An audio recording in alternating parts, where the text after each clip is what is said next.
Muy buenas tardes con todas y con todos. Nuevamente agradecer a Udeápolis por la invitación para poder compartir conocimientos relacionados en esta oportunidad a la teoría de las obligaciones y en específico al libro sexto del Código Civil, que aborda precisamente los tópicos que han sido tomados en cuenta por parte de Udeápolis con el propósito de poder desarrollar la sesión del día de hoy. En ese sentido, vamos a tener en consideración primero que cuando nosotros nos referimos a las obligaciones, lo primero que tiene que situarse en nuestra mente es de dónde parten estas obligaciones, cuál es su antecedente histórico. Recuerden ustedes que el derecho establece siempre la necesidad de tener que recurrir a las fuentes de donde emergen cada una de las instituciones jurídicas. En este caso, las obligaciones fueron establecidas inicialmente en el derecho romano. Ya tenemos en la época de Justiniano precisamente aquella relación obligatoria que se estableció con el propósito de definir a las obligaciones y del mismo modo de establecer formas de asegurar el cumplimiento de esas obligaciones. De ahí que nosotros podemos advertir que en el derecho romano ya existían estas formas de poder vincular a los sujetos que conocíamos como solvens o como accipiens con el propósito de poder establecer ese vínculo jurídico. Pues bien, cuando nos dicen que hagamos un análisis respecto de la obligación obligatoria, nos tenemos que centrar en el hecho de que toda obligación importa un vínculo jurídico. Pero este vínculo jurídico es entre dos partes, porque en las obligaciones tenemos a dos sujetos, uno que es el acreedor y otro que es el deudor, el que tiene que cumplir con la prestación y que le va a permitir al primero de los nombrados, en este caso al acreedor, exigirle algo al segundo, en este caso al deudor. Si nosotros nos ubicamos en las obligaciones, siempre tenemos que individualizar quiénes son los sujetos de una relación obligatoria. En primer lugar, tenemos al acreedor y en segundo lugar, tenemos al deudor. Pero el vínculo jurídico que va a existir entre ambos se va a denominar prestación. Es decir, ¿qué es lo que está obligado a hacer el deudor a favor del acreedor para que nosotros podamos establecer esta relación obligatoria? Entendido ello, vamos a tener que establecer características en esta relación obligatoria. La primera característica que vamos a advertir es que es necesario determinar quién va a ser el sujeto activo de esta obligación. El sujeto activo de la obligación siempre va a ser el acreedor. ¿Quién es el sujeto pasivo de la obligación? El deudor. ¿Ese deudor tiene que tener alguna característica en particular? Sí. La característica es que siempre tiene que actuar de buena fe. Y en la relación obligatoria tenemos que considerar que se entiende esta relación desde el punto de vista de una fuente de relaciones patrimoniales, porque las relaciones que se establecen entre un acreedor y deudor están sostenidas en base al cumplimiento de una prestación de carácter patrimonial. Entendido ello así, vamos a tener que establecer cuáles son los elementos de una relación obligatoria. El primer elemento que se considera en el derecho civil es el derecho de crédito. Es el lado activo de la relación. No se puede concebir una obligación si es que no existe, en este caso, un derecho de crédito. En segundo lugar, otro elemento de la relación obligatoria es la prestación. ¿Y en qué consiste esa prestación? En el comportamiento que debe realizar un deudor para satisfacer el interés del acreedor. Es decir, qué es lo que tiene que realizar o dejar de hacer, porque recuerden ustedes que las obligaciones en el Código Civil son obligaciones de dar, obligaciones de hacer y también obligaciones de no hacer. Entonces, en la prestación, lo que nosotros tenemos que determinar es el comportamiento que va a realizar el que va a cumplir con la prestación, que en este caso es el deudor, para satisfacer el interés del acreedor. Y además tenemos que considerar la responsabilidad contractual. Esta responsabilidad contractual se va a producir cuando una de las partes incumple su prestación y ello va a provocar daños a la otra parte. Nosotros establecemos responsabilidades cuando se da un incumplimiento, porque cuando la parte deudora, el sujeto pasivo de la obligación, cumple la prestación, no hay responsabilidad. Pero cuando éste incumple, ahí sí consideramos un elemento de la relación obligatoria a la responsabilidad contractual, porque cuando éste incumple, obviamente va a provocar un daño en la otra parte, que en este caso es el acreedor. ¿Cuál es el régimen que ha establecido nuestra legislación respecto al cumplimiento e incumplimiento de las obligaciones? Bueno, el Código Civil, en específico en el artículo 1148, ustedes pueden establecer de manera clara que establece un régimen de cumplimiento e incumplimiento de las obligaciones, señalando lo siguiente. El obligado a la ejecución de un hecho debe cumplir con la prestación en el plazo y modo pactado.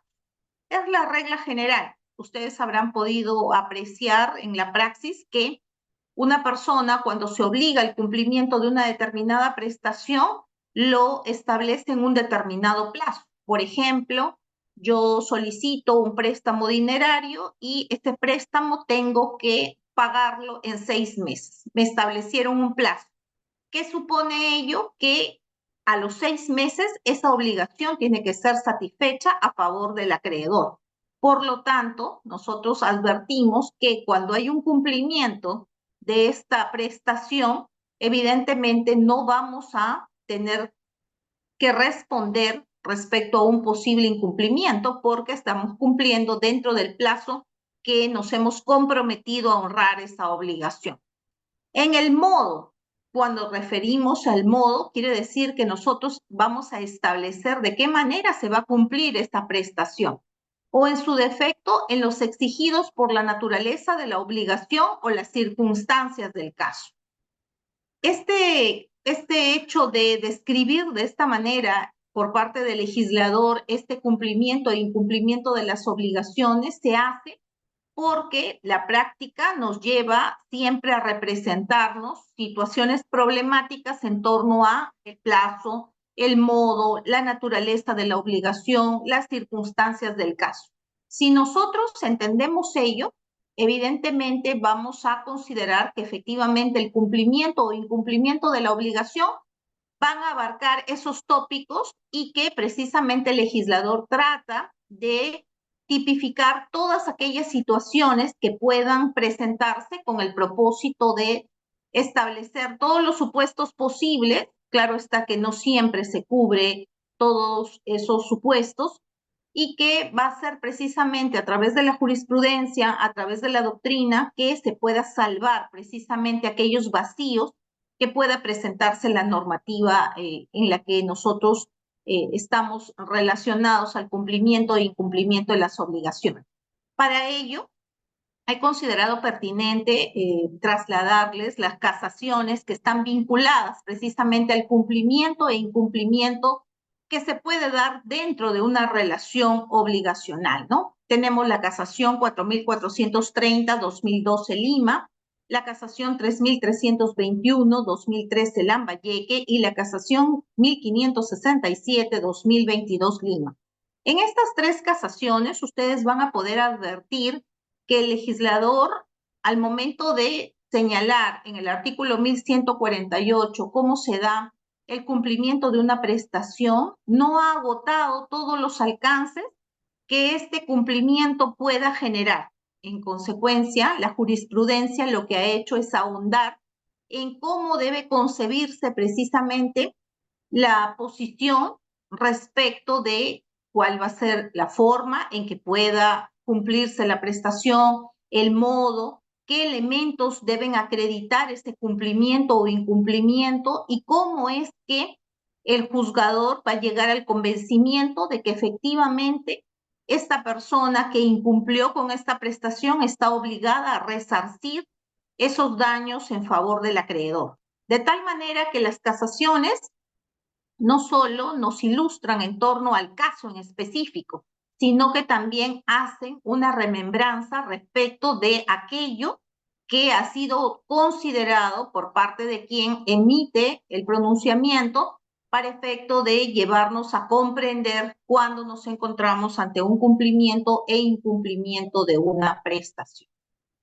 En nuestra legislación, el cumplimiento de una obligación puede ser parcial, puede ser tardío, puede ser defectuoso. Existen formas de cumplir una prestación.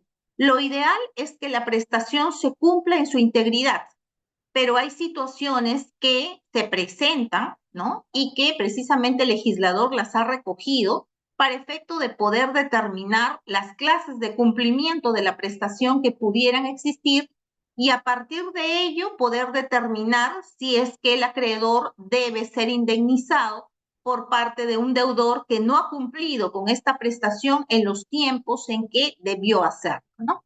Entonces, cuando hablamos de este cumplimiento parcial, tardío o defectuoso, se establece que cuando se trata de obligaciones de hacer, este cumplimiento puede ser de estas características. Cuando nosotros iniciamos nuestra intervención el día de hoy, señalamos que las obligaciones podían ser de tres clases: las obligaciones de dar, de hacer y de no hacer.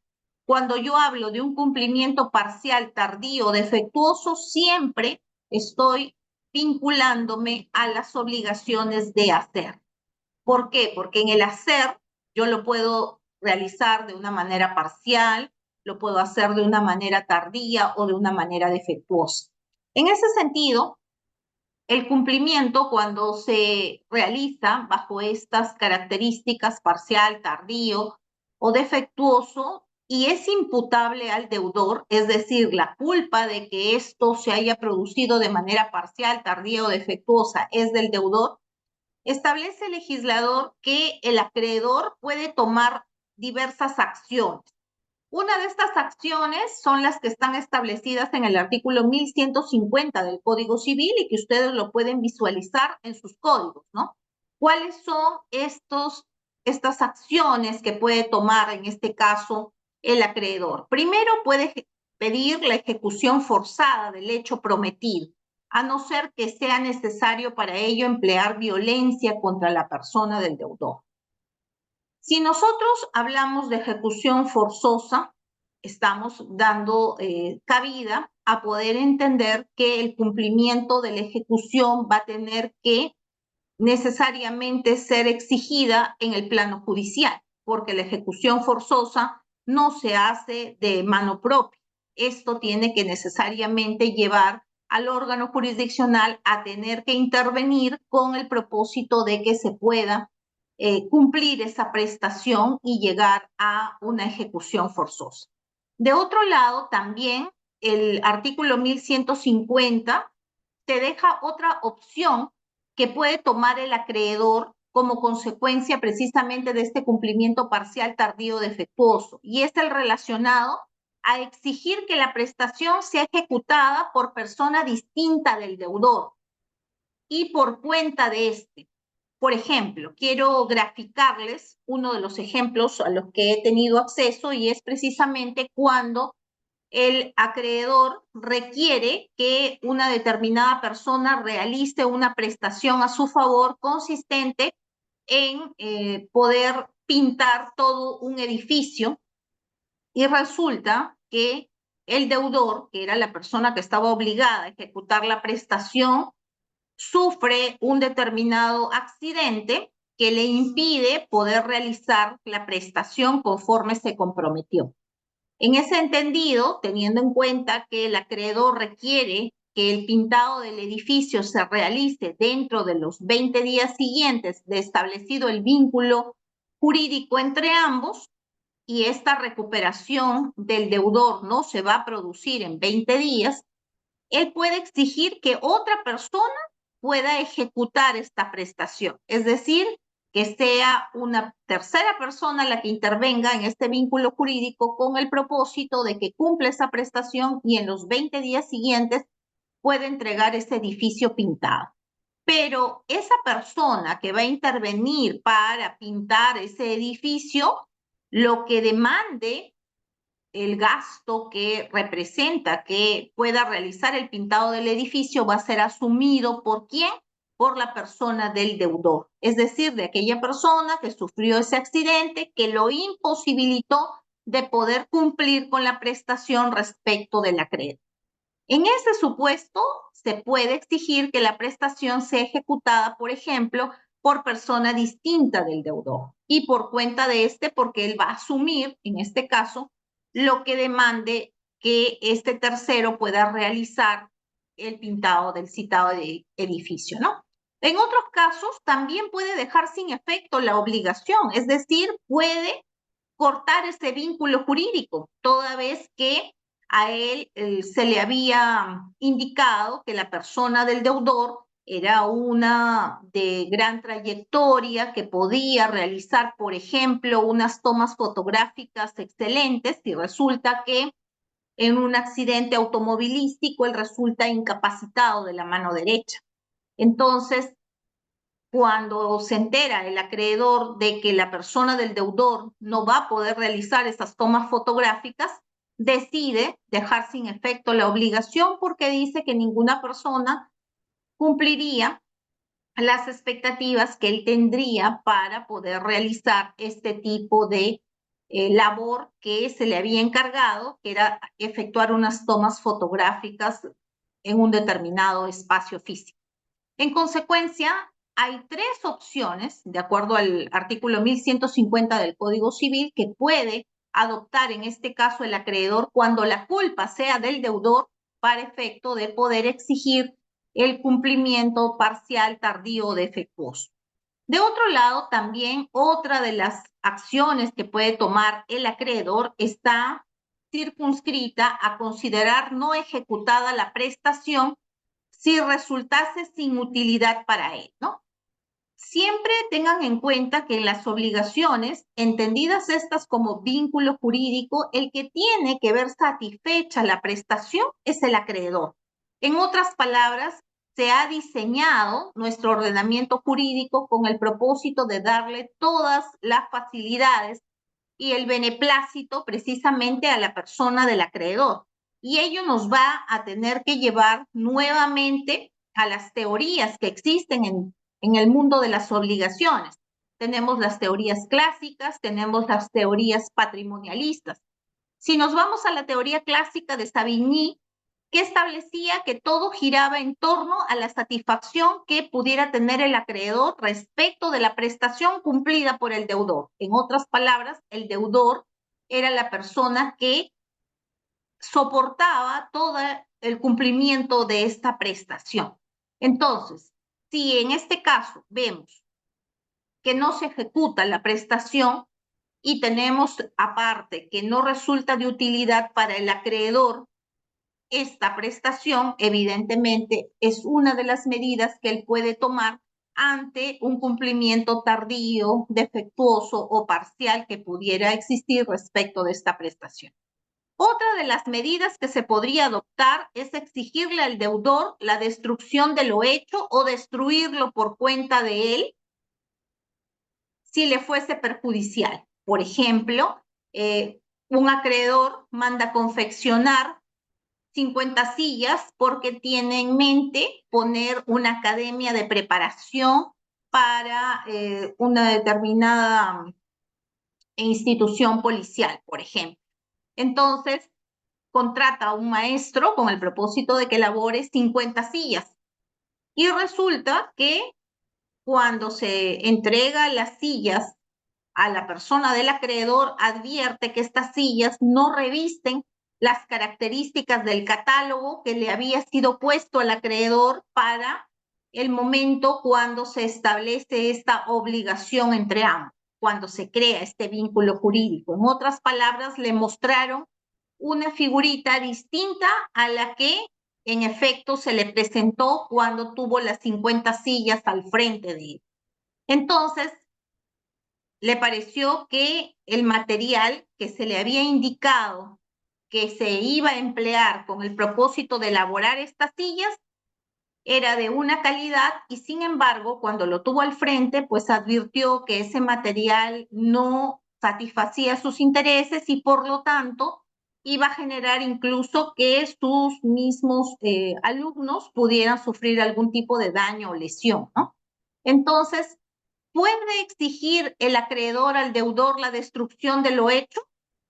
Puede hacerlo. Recuerden ustedes que quien está obligado al cumplimiento de la obligación es el deudor. ¿Puede destruir él aquello que le entregaron como cumplimiento de la prestación? Lo puede destruir. Es una de las medidas que puede tomar. Que no resulte siendo la mejor, no quiere decir que el ordenamiento jurídico desconozca la posibilidad de que ello se pueda presentar. Han habido situaciones en donde la gente va a confeccionarse una blusa, diseña el modelo, va, recoge la blusa, ve que la blusa no es como pidió que le elaboren o que le confeccionen, y cuando se le entrega por parte de la costurera la blusa, decide dejarla, la blusa, y simplemente no se lleva la blusa porque no le gustó cómo fue elaborada. Entonces, hay situaciones en las que se puede tomar esta medida y por lo tanto es algo que está contemplado en el ordenamiento jurídico. De otro lado, puede aceptar la prestación ejecutada, exigiendo que se reduzca la contraprestación si la hubiere, ¿no? Vamos a ponernos en el mismo ejemplo de las sillas. Las sillas no eran de la calidad que él esperaba, pero él sí puede pedir una reducción respecto de esa contraprestación, puede pedir una reducción. ¿Por qué? Porque no era lo que él esperaba recibir en este caso como parte de esta obligación que se comprometió el deudor respecto de su acreedor. Pero hay casos en donde el cumplimiento también es deficiente, y este cumplimiento deficiente no es por culpa del deudor. En este caso, ya no aplicamos las reglas del 1150 que hemos establecido anteriormente.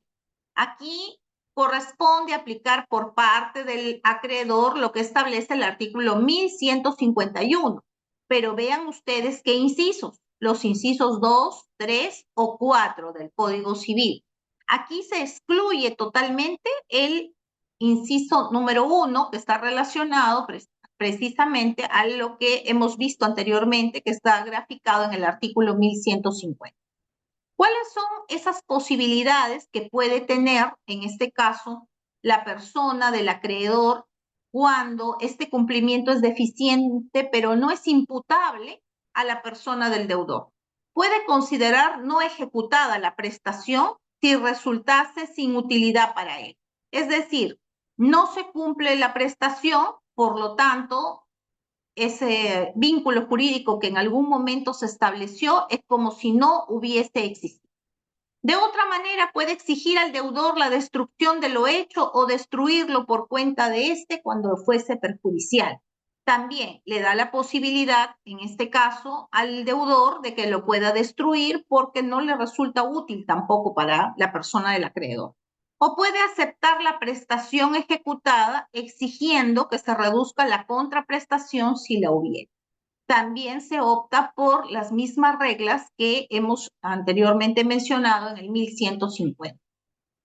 Pero esta relación obligatoria no solo parte por establecer la existencia de sujetos, un sujeto acreedor y un sujeto deudor, sino que va más allá de eso, definir de qué manera esta relación obligatoria puede vincular a estos sujetos respecto de una prestación. Pero para ello se ha establecido en la doctrina una clasificación de relaciones obligatorias. Y estas clasificaciones, ¿a qué responden? Al tipo de obligación que tenemos al frente. Por ejemplo, si estamos ante obligaciones en función a la naturaleza del vínculo, podemos definirlas como obligaciones civiles u ordinarias o naturales. ¿Cuándo estamos ante una obligación civil? Son aquellas que otorgan al acreedor el derecho de exigir su cumplimiento y hacer valer, en este caso, plenamente todos sus efectos a través de la intervención de los órganos jurisdiccionales. Por ejemplo, en las obligaciones civiles nos ubicamos en las obligaciones de dar sumas de dinero, por ejemplo, en donde si no se ha satisfecho la obligación de manera voluntaria por parte de quien estaba obligado a cumplirla, que en este caso es el deudor, el acreedor tiene la facultad para exigir el cumplimiento y hacer valer este derecho que le asiste ante los órganos jurisdiccionales, quienes intervendrán con el propósito de exigir al deudor el cumplimiento de esta obligación. Pero las obligaciones, de acuerdo a la naturaleza de su vínculo, no solo son civiles, también son naturales, ¿no? Las obligaciones naturales no están provistas de una sanción, es decir, no ocurre como en el caso de las civiles, que si yo no cumplo con la prestación, puede el acreedor recurrir al órgano jurisdiccional y hacer que la persona del deudor cumpla. Hay obligaciones que son naturales y que están desprovistas de sanción, ¿no?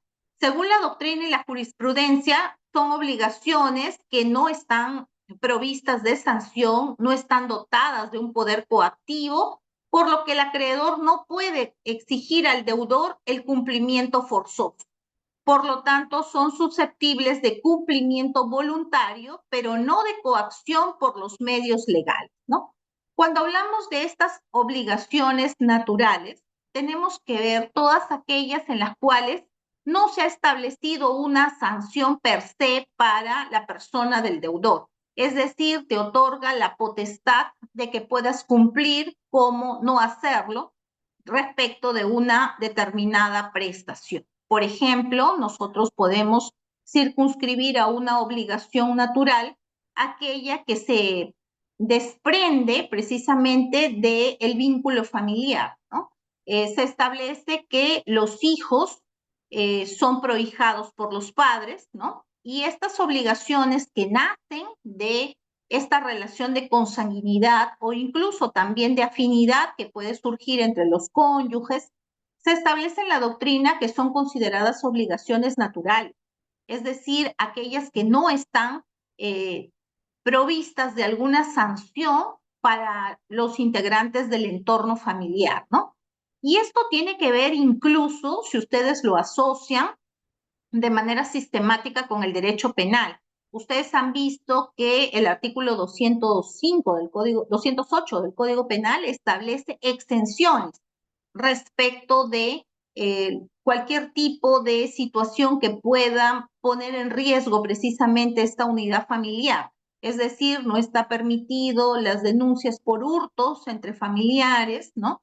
Ello con el propósito de garantizar precisamente el entorno familiar adecuado y que las relaciones familiares no se vean afectadas como consecuencia de alguna conducta ilícita que pudiera desplegarse por parte de un integrante del grupo familiar.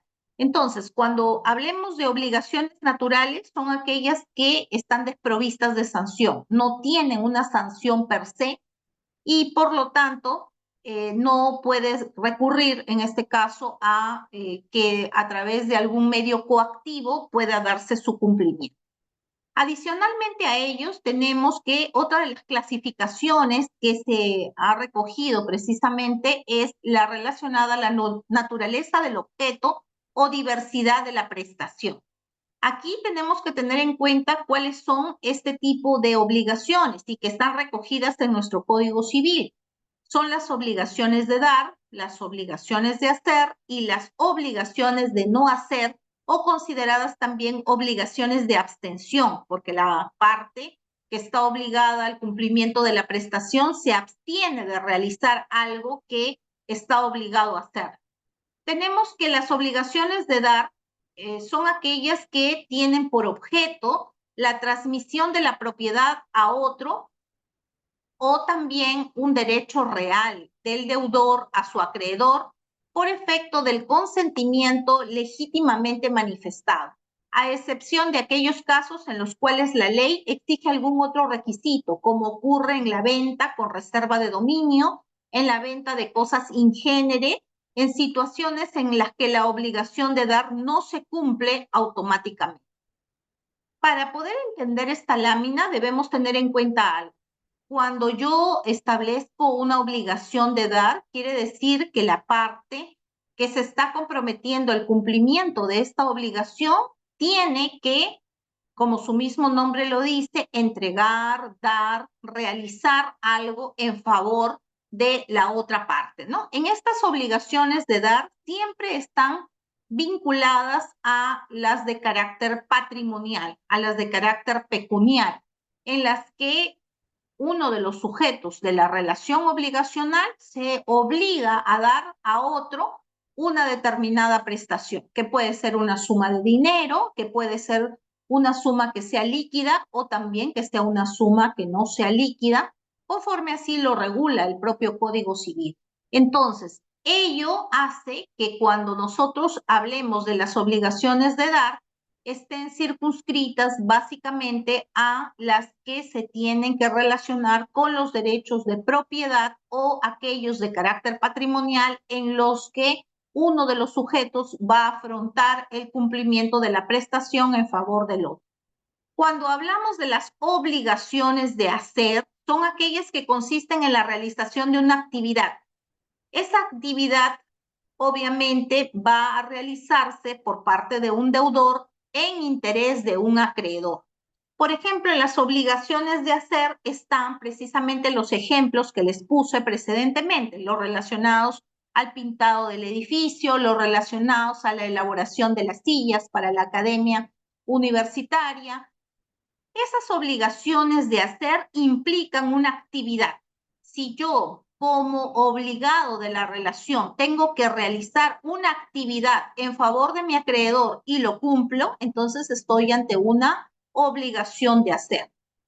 Adicionalmente a ello, quiero que quede claro que el hacer tiene por objeto una energía de trabajo de naturaleza material o intelectual, desarrollada por el deudor a favor de su acreedor. Antes, solo se concebían las obligaciones de hacer de manera material. Ahora, con el uso de los medios tecnológicos, ya nosotros no solo realizamos situaciones o determinados trabajos de manera material, sino también lo hacemos de manera intelectual. Por ejemplo, el dictado de una clase constituye una obligación de hacer de carácter intelectual. Si nosotros vamos a realizar la elaboración de 100 tamales, son obligaciones de hacer, pero de naturaleza material, porque yo tengo que emplear una serie de ingredientes para la elaboración de esos tamales y por lo tanto voy a emplear mano de obra con el propósito de cumplir con esa obligación de hacer. Igual ocurre en una elaboración de sillas, igual ocurre en el pintado de un edificio, son obligaciones de hacer. Pero también hay obligaciones de no hacer. Como les dije, las obligaciones de no hacer implican una abstención, dejar de hacer algo que de conformidad con el ordenamiento jurídico yo tendría que realizar, ¿no? El deudor tenía la facultad de ejercer, es decir, que si no fuese porque se ha asumido la obligación, sería una conducta perfectamente legítima. En tal sentido, el deudor se abstiene en beneficio del acreedor de hacer algo que podría ser de no existir una relación obligatoria. Aquí, aunque parezca un poco confusa esta lámina, la doctrina establece respecto de las obligaciones de no hacer aquello que implica una omisión de un hecho que en este caso va a dejar de hacer el deudor en favor de su acreedor. Por ejemplo, si el acreedor le dice, para la elaboración de estas 50 sillas que requiero para esta academia universitaria que quiero implementar, no le vayas a colocar clavos a las sillas. Quiero que sean armadas en base a un soporte metálico, de tal suerte que no quiero que los estudiantes vayan a sufrir algún tipo de lesión con el empleo de clavos que finalmente vayan a generar en un futuro que yo tenga que responder por daños que se generen respecto de estas personas. Entonces, esta es una obligación de no hacer, porque se está absteniendo, en este caso, la persona del deudor, de realizar esa obra en base a determinados materiales que generalmente usa para la elaboración, pero que a pedido de su acreedor tiene que abstenerse de hacerlo para efecto de que esa relación obligacional se desenvuelva de manera normal. Pero otra de las obligaciones que han sido desarrolladas ampliamente dentro de esta clasificación, tenemos aquellas que pueden afectar a la misma obligación en sí. Y estamos hablando de las obligaciones puras y simples, ¿no? Cuando hablamos de las obligaciones puras, son aquellas que no están sujetas a modalidad o circunstancia alguna que afecte su existencia o su cumplimiento. Por ejemplo, cuando el deudor se compromete a pagar la suma de 100.000 soles sin que tal obligación dependa de la ocurrencia de ningún acontecimiento. Es una obligación pura, simple. No requiere mayor factor que deba realizarse más que la que se ha fijado entre un acreedor y un deudor. Por ejemplo, el día de mañana yo te voy a entregar 50 libros. No me pone ninguna condición para la entrega de los 50 libros. Son obligaciones puras. ¿Por qué? Porque simplemente una de las partes va a recibir los 50 libros y la otra tendrá que pagar como contraprestación el importe de esos 50 libros. Esas obligaciones que no están sujetas a modalidad se consideran obligaciones puras y simples. Esto nos lleva siempre a recordar que en el acto jurídico, recuerden ustedes, tenemos la condición, el plazo, el cargo, el modo. Siempre los actos jurídicos están sujetos a ello, están sujetos al cumplimiento de un plazo, a una modalidad, si es que una de las partes exige la existencia de esta modalidad. Además, debemos tener en cuenta que las obligaciones, así como en los actos jurídicos, se requiere precisamente de la confluencia de dos partes, un acreedor, un deudor. En el acto jurídico también necesitamos, ¿no?, de dos personas que precisamente desarrollen lo que se establece en el artículo 140 del Código Civil y que expresen una manifestación de voluntad, que sea libre, que sea espontánea y que no esté sujeta a ningún tipo de situación que contravenga el ordenamiento jurídico. Entonces, si ustedes se fijan, de acuerdo a la sistematización de nuestras normas, el legislador no tiene antinomias, es decir, posiciones contrarias entre un libro y otro del Código Civil, sino que establece congruencia entre las normas. Las normas vinculadas a las obligaciones se vinculan también a las relacionadas a la de los actos jurídicos y también se relacionan con otro de los libros que tiene el Código Civil que está vinculado precisamente a las fuentes de las obligaciones, que son los contratos. Entonces, estas obligaciones puras y simples no están sujetas a modalidad, pero hay obligaciones que sí están sujetas a una condición, que son las obligaciones condicionales. La obligación es condicional cuando su existencia o resolución depende de un acontecimiento futuro e incierto.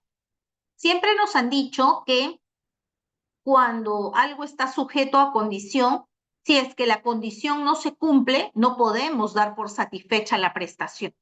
Entonces, si yo digo, si mañana llueve, te pago. ¿Qué quiere decir eso? Que si mañana no llueve, no le pago. ¿Por qué? Porque hay una condición de la cual depende la realización de un acontecimiento. Entonces, yo podría prever si mañana va a llover. No podía prever que mañana llueva. Pero esa condición es aquello que sirve como un condicionante para efecto de que se cumpla esta obligación. La obligación condicional es aquella cuya existencia o nacimiento mismo o su propia extinción o resolución depende de la realización de una condición, extendiéndose esto a hechos que escapan a lo que el propio ser humano puede considerar, ¿no? Y además, estas obligaciones condicionales no solo están sujetas a un acontecimiento futuro, sino también a un acontecimiento incierto, algo que el ser humano no puede prever, ¿no? Pero también hay obligaciones a término. ¿Cuáles son las obligaciones a término? Aquellas que sí tenemos conocimiento de que se van a realizar por hechos ciertos o por hechos que pueden ser futuros. Por ejemplo, se puede establecer que una determinada persona, cuando adquiera los 18 años de edad, puede ser sujeto de una obligación en una entidad bancaria, porque ya adquirió la mayoría de edad. Entonces, esta persona, cuando tiene los 18 años, puede ser sujeto de una relación obligacional. El banco podría considerarlo como un sujeto de crédito, si es que ello ocurre y establece un contrato con el banco y el banco le otorga un préstamo a esta persona y le establece un plazo para la realización del determinado cumplimiento de la obligación y le dice, estos 1.000 soles que te presto porque tienes 18 años, no te puedo prestar más, me los vas a pagar en 12 cuotas. Entonces, la persona del deudor sabe que esa obligación va a tener un término. Ese término se va a dar al cumplimiento de la 12ª cuota. Es decir, son obligaciones que van a tener que realizarse o cumplirse en función de acontecimientos que tienen certeza de su realización, es decir, que tienen una fecha en la cual va a culminar la realización de este tipo de eventos. Pero también hay obligaciones en función al fin que se persigue por la prestación. Por ejemplo, hay obligaciones de medio y hay obligaciones de resultado. En las obligaciones de medio son aquellas en las cuales la prestación se nutre solo del comportamiento del deudor, pero su obligación no se extiende más allá, pues el acreedor obtenga o no el resultado que sin duda tendió es indiferente, ¿no? Estas obligaciones de medio básicamente dependen de quién, del comportamiento del deudor. Esta persona va a realizar esa labor en función a determinado medio. Si es que depende solo de él, obviamente estas obligaciones se cumplen. En cambio, las obligaciones de resultados son distintas. Son aquellas en las cuales el fin forma parte de la prestación, pues la misma no se agota en la conducta.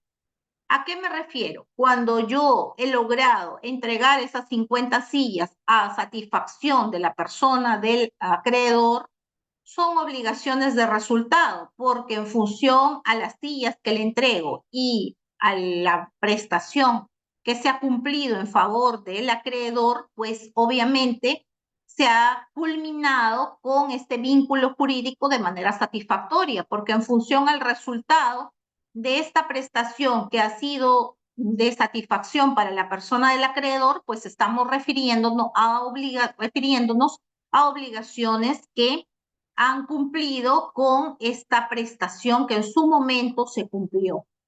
Aquí, por ejemplo, cuando hablamos de obligaciones de resultados, señala también la doctrina, los ejemplos típicos los encontramos en el contrato de obra. Por ejemplo, cuando se pactó con determinado maestro de obra la realización de 5 columnas de una determinada casa, y esta persona entrega las 5 columnas en la forma que se pactó con la persona que ordenó la realización de estas columnas, evidentemente estamos hablando de una obligación de resultado porque el maestro de obra cumplió con entregar las 5 columnas conforme se comprometió respecto de su acreedor, que en este caso es el que lo contrató, ¿no? Entonces, las obligaciones de medios implican y se nutren del comportamiento del deudor porque ellas están relacionadas a la forma como se va a desarrollar el cumplimiento de esta obligación. En cambio, las del resultado se agotan cuando precisamente el objeto directo de la obligación se ha satisfecho. Además, tenemos que de acuerdo a la unidad o pluralidad de objetos tenemos obligaciones conjuntivas y obligaciones alternativas. Cuando hablamos de las obligaciones conjuntivas, son aquellas en las cuales se deben todos los objetos comprendidos en las mismas, es decir, recaen sobre varios objetos y el deudor, para liberarse de su obligación, debe cumplir las diversas prestaciones que configuran los respectivos objetos. Cuando yo tengo varias obligaciones y respecto de las mismas hay un objeto que debe ser cumplido, estamos ante obligaciones conjuntivas. Por ejemplo, he tomado nota de estos típicos ejemplos de obligaciones conjuntivas cuando la persona se compromete a la realización de determinados servicios que puede prestar. En la medida en que los servicios que ella pueda prestar son satisfechos, se entiende que son obligaciones conjuntivas porque se han distribuido en el cumplimiento de varios objetos que se perciben. En cambio, hay obligaciones alternativas en donde uno puede optar por una o por la otra. Por eso su mismo nombre habla de alternativas. Dice que las obligaciones alternativas son aquellas que constriñen al deudor a solamente tomar entre dos prestaciones una que considere pues la que puede ejecutar, ¿no? Por ejemplo, si yo considero conveniente realizar las sillas y no el pintado del edificio, y me da la opción el acreedor de poder determinar cuál de las obligaciones la cumplo, entonces yo podré decir, bueno, yo soy maestro de obra, puedo yo realizar una prestación que esté vinculada a mi labor, que sería el pintado de un edificio. Pero no podría ser la elaboración de sillas porque no es propio del objeto o del vínculo que yo puedo establecer en esta obligación. Entonces, si me dan a elegir entre una y otra obligación y yo opto por el pintado del edificio, estamos ante una obligación alternativa, porque da la opción de que yo pueda definir cuál de las dos puede ser la más óptima para yo poder realizar. Estas obligaciones son distintas de las obligaciones facultativas, porque estas obligaciones facultativas, si bien es cierto, se debe una sola cosa y el acreedor no tiene derecho más que a pedir esa cosa, el deudor está en facultad de liberarse entregando en su lugar una diferente, ¿no? En las facultativas, si por ejemplo yo tenía que entregar las 50 sillas y esa era la única posibilidad que yo tenía para poder cumplir con este acreedor, yo también podría llevar este ejemplo como una obligación facultativa, el hecho de que yo le diga, bueno, como usted no quiere que yo emplee clavos para la elaboración de las sillas y quiere estructuras metálicas que puedan evitar el uso de clavos para unir cada una de las piezas de las sillas, entonces yo como deudor puedo liberarme, en este caso, entregando en su lugar algo diferente. Yo diría, bueno, ya no le voy a entregar sillas, pero sí le puedo entregar mesas tipo universidad para que puedan entrar ya no un alumno, sino dos alumnos, y eso sí lo podría hacer, ¿no? Entonces, son obligaciones ya en las que se le da más prerrogativa al deudor de poder realizar, en este caso, el cumplimiento de la prestación, ¿no?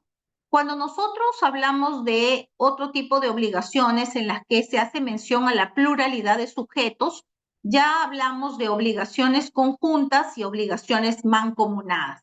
¿Cuándo nos encontramos ante obligaciones conjuntas o mancomunadas?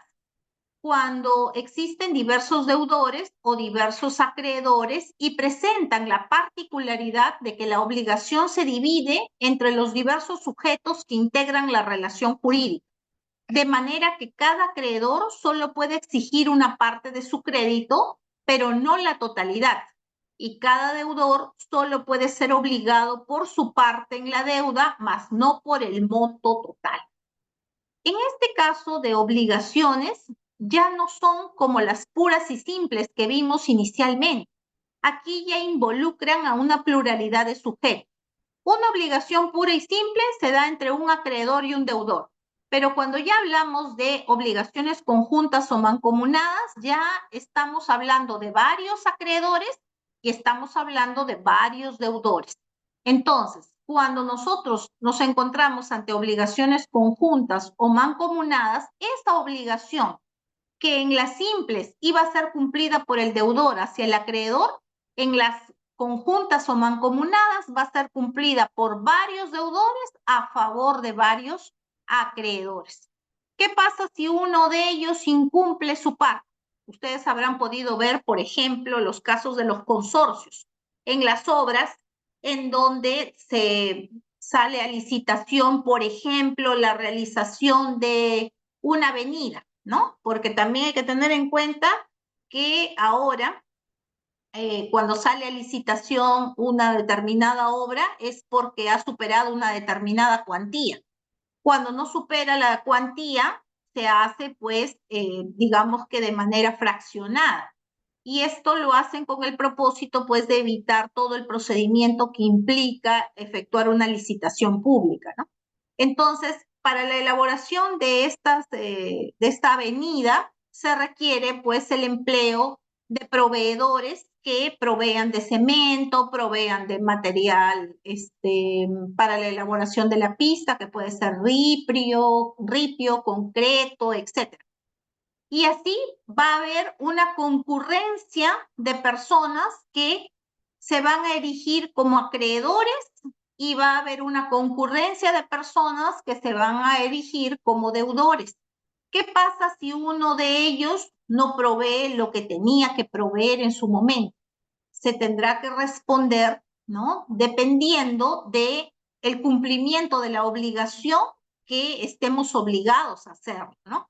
Por eso es que es importante tener en cuenta que cuando ustedes les pregunten respecto de las obligaciones conjuntas o mancomunadas, siempre ustedes lleven en su mente la idea de que está relacionada la existencia de varios sujetos, sea como acreedores o sea como deudores, a diferencia de lo que ocurre con las simples en las que hay un acreedor y un deudor.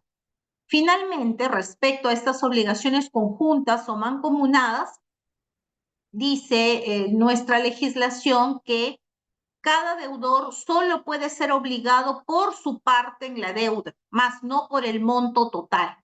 Es decir, si yo estoy obligada a pagar una determinada suma, yo no puedo ser compelida a que yo responda por la totalidad de esa suma.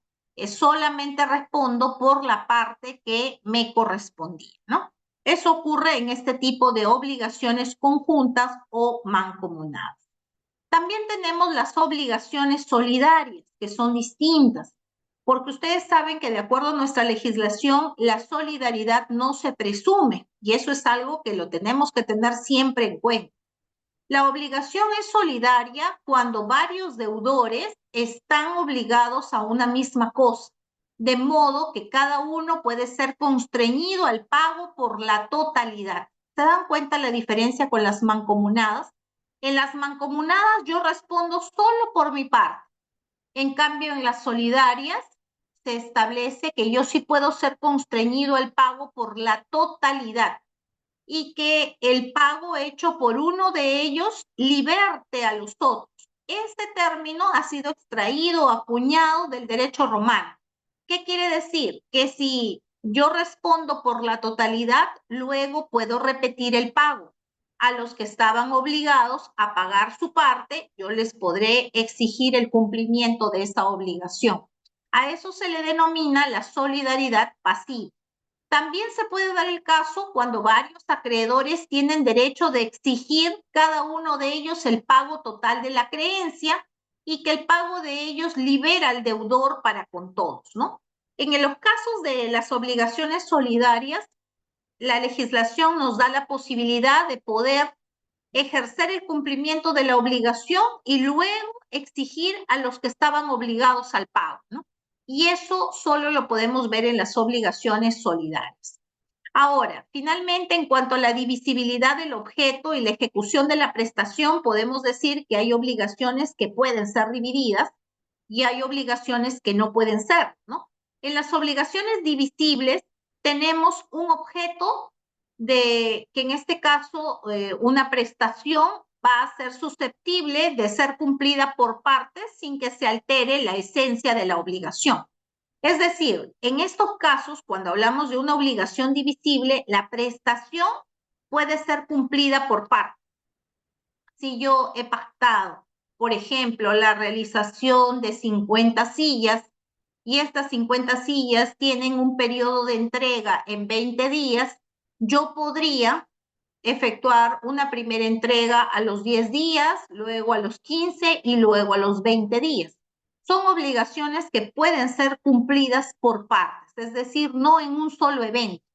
Igual, si a mí me dicen que yo tengo que cumplir con la entrega de 50 tamales y lo tengo que hacer el día de mañana a las 5 de la tarde, pero ocurre que yo puedo entregarlo mañana en la mañana, la mitad de los tamales y la otra mitad en horas de la tarde, pues nada obsta para que yo no lo pueda hacer, siempre y cuando la obligación sea divisible, ¿no? Y tienen ustedes siempre que vincular la divisibilidad a aquel objeto material que pueda ser objeto de división. Por ejemplo, si estoy hablando de la entrega de sillas, obviamente, esa entrega de las sillas sí lo puedo hacer de manera parcial, pero si estamos hablando de un objeto que es indivisible, yo no podría hablar de obligaciones divisibles porque no lo voy a poder entregar por partes, ¿no?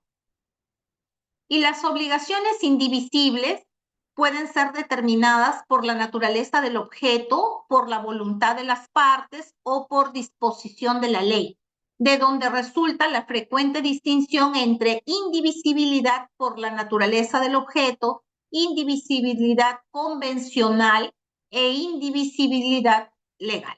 Entonces, esta forma de poder impedir la divisibilidad de la prestación me convierte en una obligación indivisible. No puede ser dividida, tiene que cumplirse en su integridad esa obligación. Pero ¿qué pasa cuando la fuente que da origen a la obligación establece un vínculo jurídico?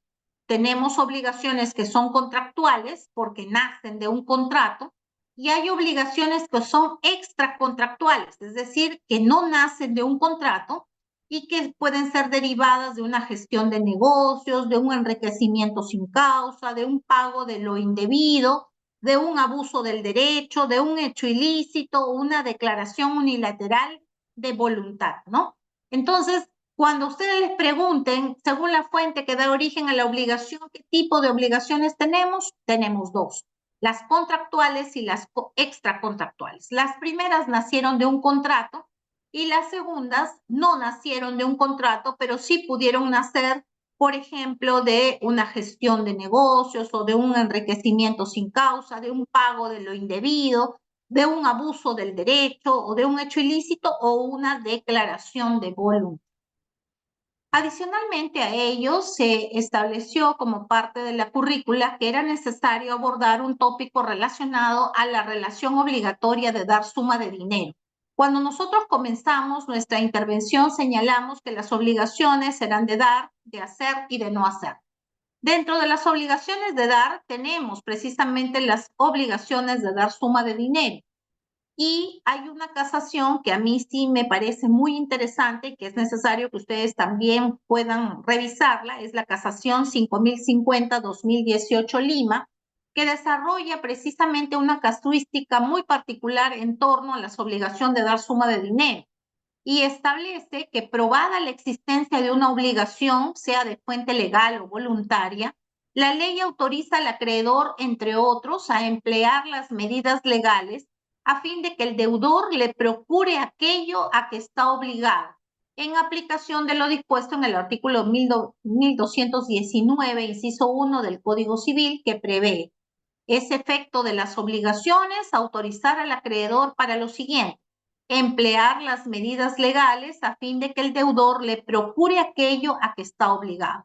Cuando yo me refiero a este artículo en específico, el 1219, inciso 1, estoy haciendo mención a las obligaciones de dar suma de dinero, porque si ustedes revisan el Código Civil, no existe de manera literal las obligaciones de dar suma de dinero. Vienen desarrolladas en este dispositivo legal a través del cual se le da la potestad al acreedor a poder exigir a su deudor el cumplimiento de la obligación para que sea a través de las medidas legales que franquee el ordenamiento jurídico, que puede ser una obligación de dar suma de dinero, para efecto de que este deudor cumpla aquello a lo que se encontraba obligado, ¿no? En estas obligaciones de dar suma de dinero tenemos que tener en cuenta precisamente otra clasificación, que son las sumas líquidas, en donde tenemos un monto determinado, y hay sumas ilíquidas que se denominan también de esa naturaleza, porque no existe una determinación líquida respecto a lo que se tiene que cumplir. Entonces, en las obligaciones de dar suma de dinero, tiene que tenerse en consideración quién es el obligado, en qué consistió la prestación, pero como dice esta casación, no basta que yo señale que alguien está obligado al cumplimiento de algo, sino que tengo que tener un soporte probatorio que determine que él se comprometió a asumir esa obligación. Y es algo que es importante rescatar de esta casación, por cuanto siempre hemos señalado que el deudor es el que tiene que cumplir la prestación, pero hay supuestos en los cuales el deudor no se ha comprometido a asumir una prestación y por lo tanto no podría yo exigir una obligación de dar suma de dinero a aquel que no se comprometió a asumir una obligación. Les pongo un caso en concreto. Estamos hablando de una pareja de esposos, ¿no? Que uno de ellos contrae una obligación de dar suma de dinero a título personal respecto de un acreedor. Ocurrido el tiempo en que se tenía que cumplir con la obligación, no se cumple con pagar esta obligación por parte del cónyuge y el acreedor acciona, ejecuta precisamente lo que dice el artículo 1219 del Código Civil y demanda a la cónyuge la obligación de dar suma de dinero, en el entendido que en el registro público aparece ella como su cónyuge y tendría el 50% de los derechos que le correspondían en calidad de cónyuge del bien ubicado en tal lugar, ¿no? Entonces, cuando esta persona es notificada con la demanda, evidentemente ella puede alegar precisamente, ella estaba obligada al pago, no estaba obligada al pago, porque recuerden ustedes que ella no asumió la obligación, solo lo hizo su cónyuge. Entonces, si yo acepto un título valor a título personal estando casado, el ordenamiento jurídico establece que no basta que yo pueda decir que alguien está obligado al cumplimiento, sino que yo tengo que probar de que efectivamente esa persona se comprometió o va a asumir el cumplimiento de la prestación. Si ello no es así, no podría serle exigible respecto de una obligación en la cual ella no ha participado, a menos que usted me diga que esta persona tenía pues un poder de parte de su cónyuge para poder realizar todo tipo de actos jurídicos y por lo tanto pues no era necesario que ella participara en este tipo digamos que de obligaciones. Pero si ello no ha acontecido, evidentemente no podría serle exigible la obligación. Así señala la casación que conforme a lo expuesto, quien pretende el cumplimiento de determinada prestación de dar una suma de dinero debe acreditar primero y necesariamente la relación jurídica obligatoria correspondiente, la misma que puede provenir de una fuente legal o una voluntaria, ¿no? Entonces, tenemos que acreditar esa relación jurídica obligatoria. No sé si ustedes se acuerdan, algunos que hemos tenido la oportunidad de participar en estos cursos en donde se nos enseñaba que todas las obligaciones tienen un sustrato que debe corresponder en igual necesidad o vinculación con lo que aparece en los documentos que nosotros hemos firmado. Es decir, aquel que aparece en la relación jurídica material tiene que ser el mismo de la relación jurídica sustancial, a menos que existe una delegación de poder. Por ejemplo, en una relación jurídica material está un acreedor y un deudor. Y en una relación jurídica sustancial puede que el acreedor no accione a nombre propio, sino que pueda delegar representación en otra persona para que accione respecto del deudor. Entonces, si nosotros establecemos que hemos formado parte de esa relación jurídica obligatoria, entonces sí nos será exigible el cumplimiento de la prestación. Pero si no hemos estado en esa relación jurídica obligatoria, evidentemente no podrá ser exigible. Finalmente, el último tema que se indicó que tenía que ser desarrollado es el relacionado al pago como modo general de extinguir las obligaciones.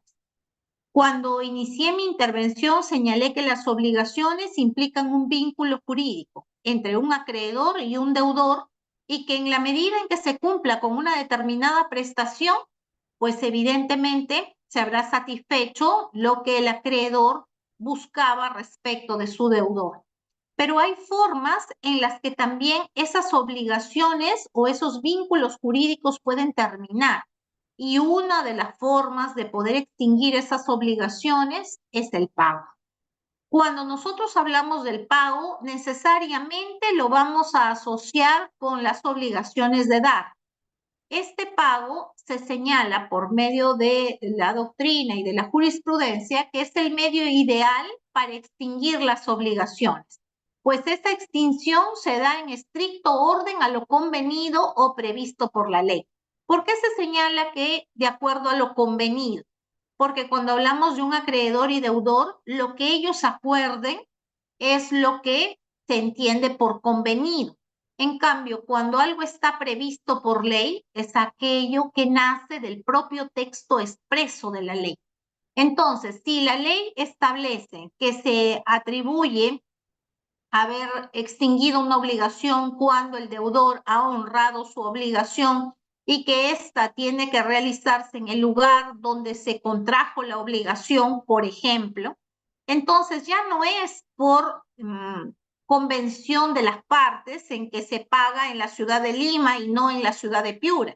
Es porque ha habido una estipulación por mandato legal de que se paga en el lugar del domicilio del deudor o que se paga en el lugar del domicilio del acreedor, porque nuestro ordenamiento jurídico también da la posibilidad de poder realizar el pago teniendo en cuenta el lugar del domicilio de cada uno de los sujetos de esta relación obligatoria.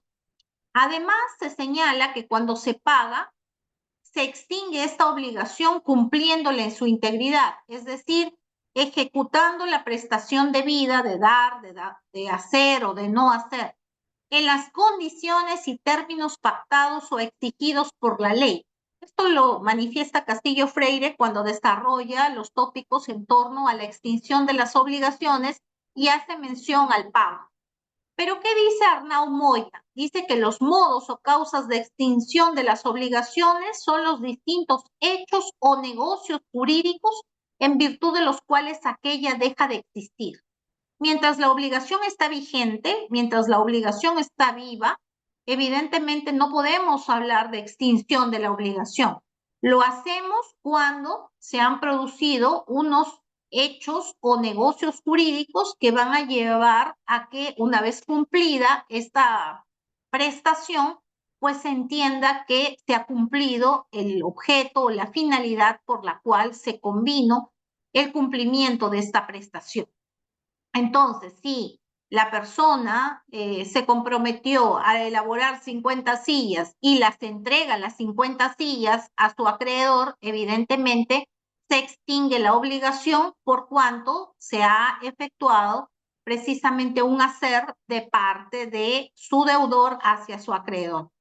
Si se estableció que el préstamo del universitario que cumplió 18 años se iba a pagar en 12 cuotas, y que la primera cuota era en enero y la última era en diciembre, y estamos en el mes de diciembre y se cumplió la obligación en el mes de diciembre, evidentemente por el transcurso del tiempo y teniendo en cuenta que se ha cumplido con honrar esa obligación en ese plazo, pues tendremos que se ha extinguido esa obligación.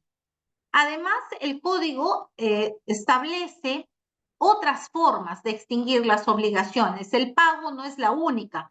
También tenemos la novación, la compensación, la condonación, la consolidación o confusión, la transacción y el mutuo disenso. Entonces, cuando ustedes les pregunten, ¿hay formas de extinguir las obligaciones? Sí. ¿El pago es la única forma de extinguir la obligación? No, existen otras que son las que he señalado precedentemente, ¿no?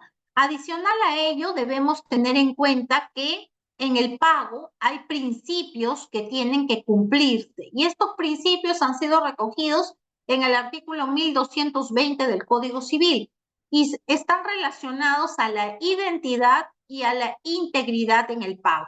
El primero, cuando yo me refiero a la identidad, responde a qué es lo que debe pagar, cumplir, mientras que el segundo responde a con cuánto se debe pagar o se debe cumplir. Es decir, si yo me he comprometido a pagar la suma de 1.000 soles en 12 cuotas, yo no le voy a entregar 900 soles, porque no hay identidad entre lo que me dio el acreedor con lo que yo le estoy devolviendo. Entonces, la identidad está relacionada a eso, a que nosotros establezcamos como parte de nuestra obligación qué es lo que tenemos que cumplir. Si me dieron dinero, tengo que dar dinero. Si me comprometí a entregar sillas, tengo que entregar sillas. Si me comprometí a entregar un quintal de papas, tengo que entregar el quintal de papas. No puedo yo entregar algo distinto de lo que yo me comprometí. Pero cuando hablo de integridad, sí tengo que hablar de montos. Si yo establezco que se tenía que pagar, por ejemplo, la suma de 10.000 soles, yo no voy a entregar una cantidad menor, pero voy a entregar 9.500 soles, no, porque lo que se busca es precisamente que exista correspondencia entre lo que el acreedor entregó y lo que el deudor tiene que entregar a su acreedor. Adicional a ello, debemos considerar que nuestro Código Civil también establece una validez en el pago. Solo es válido el pago que se efectúe al acreedor o designado por el juez, por la ley o por el propio acreedor, salvo que, hecho a una persona no autorizado, el acreedor lo ratifique o se aproveche de él. ¿Qué pasa si yo he pagado a una persona distinta a mi acreedor? Si el acreedor ratifica que efectivamente esa persona sí le entregó el dinero, no hay problema. Pero hay situaciones en las cuales el acreedor manifiesta, no, eso es un problema tuyo, porque yo te dije que me tenías que pagar a mí. Si tú le pagaste a mi hijo, a mi señora que te abrió la puerta cuando te fuiste a pagarle, eso es un problema tuyo, ¿no? ¿Qué dice el viejo adagio? El que paga mal, paga 2 veces, ¿no? Por eso hay que siempre considerar para la validez del pago que el pago tiene que efectuarse al acreedor. Si Juan le prestó a Pedro, evidentemente se tiene que entregar el dinero a la persona que te prestó. No le puedes entregar a persona distinta a menos que el acreedor te diga que autoriza a un tercero para recibir ese dinero, ¿no? Luego se establece también la prueba del pago. ¿Cómo pruebo yo que he pagado? La prueba incumbe a quien pretende haberlo efectuado. Si yo digo que ya pagué una determinada obligación, ¿quién está obligado a probar? Soy yo, porque yo he sido la persona que estoy afirmando que efectivamente ya se honró esa obligación. Entonces, yo no le puedo trasladar a mi acreedor precisamente que él tiene que probar que yo le he entregado la suma de dinero, porque el ordenamiento jurídico ha establecido que la prueba del pago le incumbe a quien pretende haberlo efectuado, ¿no? Entonces, esas son situaciones que ustedes deben de considerar para efecto de las obligaciones que están reguladas en el libro sexto del Código Civil entre los artículos 1132 a 1241 y que regulan todo este tipo de situaciones que hemos analizado el día de hoy y que definitivamente pues tendríamos mucho más tiempo que dedicar para el desarrollo de estos temas, pero espero que los alcances que le haya podido brindar en esta noche hayan sido de utilidad para todos ustedes. Muchas gracias. Quedo más bien a las preguntas que quisieran formular en torno al tema desarrollado. Muchas gracias, doctora. Estimados colegas, voy a leer primero las preguntas, doctora, del chat para que quede la grabación porque tenemos aún clase, ¿sí? Un segundo, doctora. Sí, no hay problema.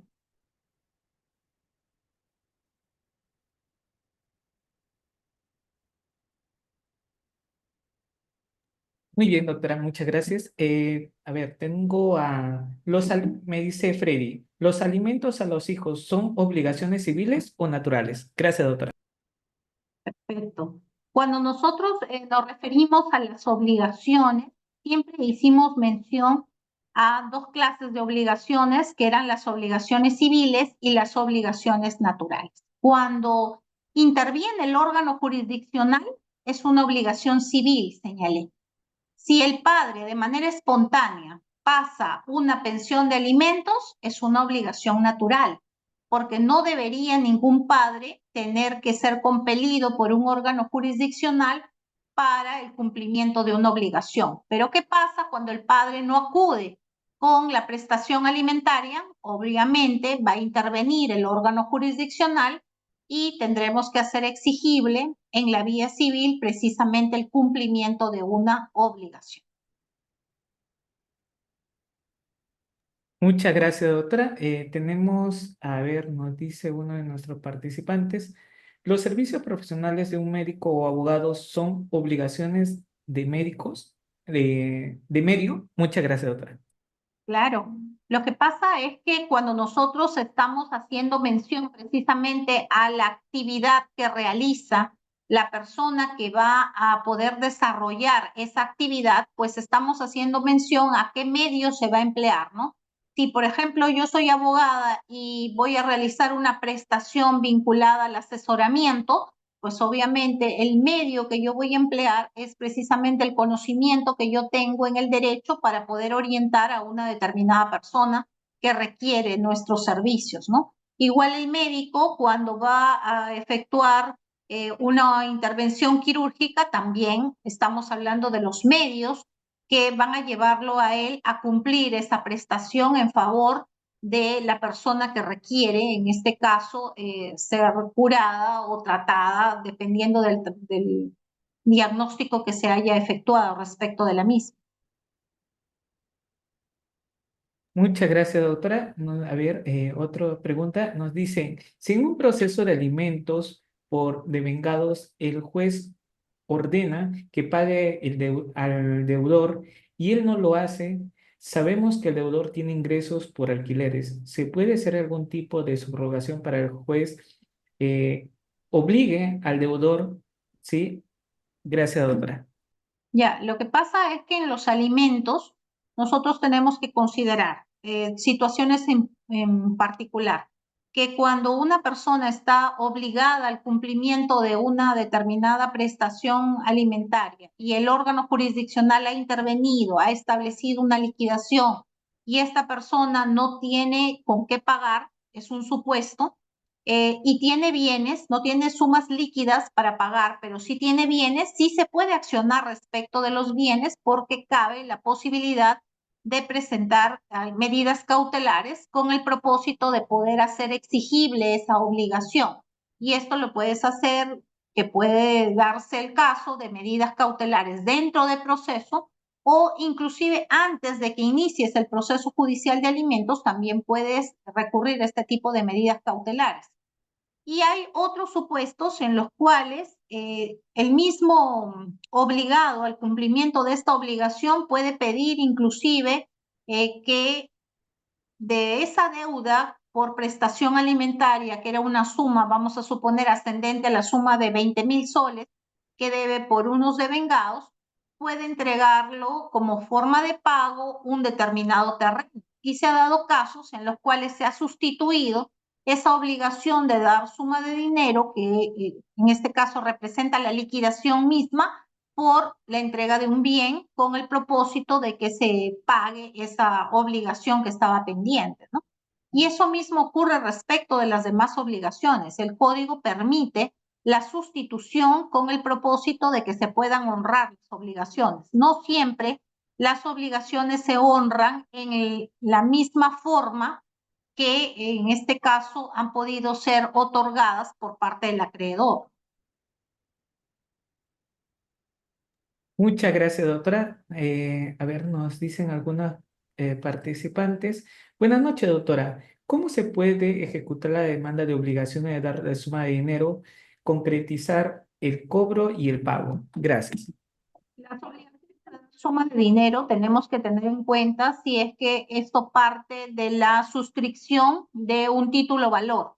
Si nosotros tenemos obligaciones que parten de la suscripción de un título valor, es mucho más rápido la realización del proceso judicial. Pero si no tenemos la suscripción de un título valor, tenemos que previamente agotar el proceso de la conciliación con el propósito de poder recurrir al Poder Judicial para poder demandar el cumplimiento de la obligación. Una vez que se admite a trámite esa demanda, se corre traslado a la parte demandada.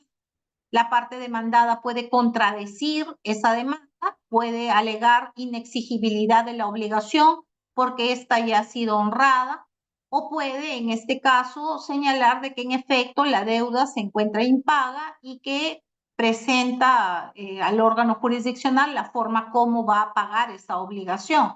Ese proceso termina siempre en un auto final que determina si es que en efecto existe deuda por cobrar, y una vez que ese auto final se expide, pues evidentemente pasamos a la fase de la ejecución, que es la ejecución forzada, que hice mención en mi intervención, y en esa ejecución forzada cabe la posibilidad de que se ejecuten medidas con el propósito de que el deudor cumpla esa obligación, ¿no? Que pueden ser obligaciones que están relacionadas a, por ejemplo, sus saberes. Si es que trabaja para algún tipo de institución, puede retenérsele hasta un 60% de su ingreso con el propósito de que pueda cubrir ese tipo de obligación, ¿no? O sea, da la posibilidad para poder ejecutar las obligaciones, pero es mucho más fácil cuando la obligación de dar suma de dinero ha sido parte de una relación material en la que se ha suscrito un título valor. Es mucho más efectivo porque el trámite es mucho más corto. Muchas gracias, doctora. A ver, algunas preguntas adicionales. Ah, aquí está. Javier nos dice, doctora, muy buena exposición. Gracias. ¿Una letra de cambio se puede considerar como una obligación de dar suma de dinero y por ende se debe tener en cuenta la casación 5050-2018? Gracias, doctora. Claro, lo que pasa es que el título valor es la letra de cambio. No es la letra de cambio una obligación de dar suma de dinero, sino lo que representa esa suma líquida es la obligación de dar suma de dinero. Entonces, si nosotros tenemos una letra de cambio que contiene un determinado monto que debió honrarlo, en este caso el deudor respecto de su acreedor, la obligación de dar está establecida entre la persona que está obligada al pago respecto de su acreedor, ¿no? Pero el título valor es una cosa, que es la letra de cambio, y otra la obligación que ha surgido de este vínculo jurídico entre el acreedor y el deudor. Muchas gracias, doctora. Nos dice Carol. Doctora, buenas noches. Una pregunta. Cuando uno no tiene medio de prueba sobre la obligación de dar suma de dinero, gracias.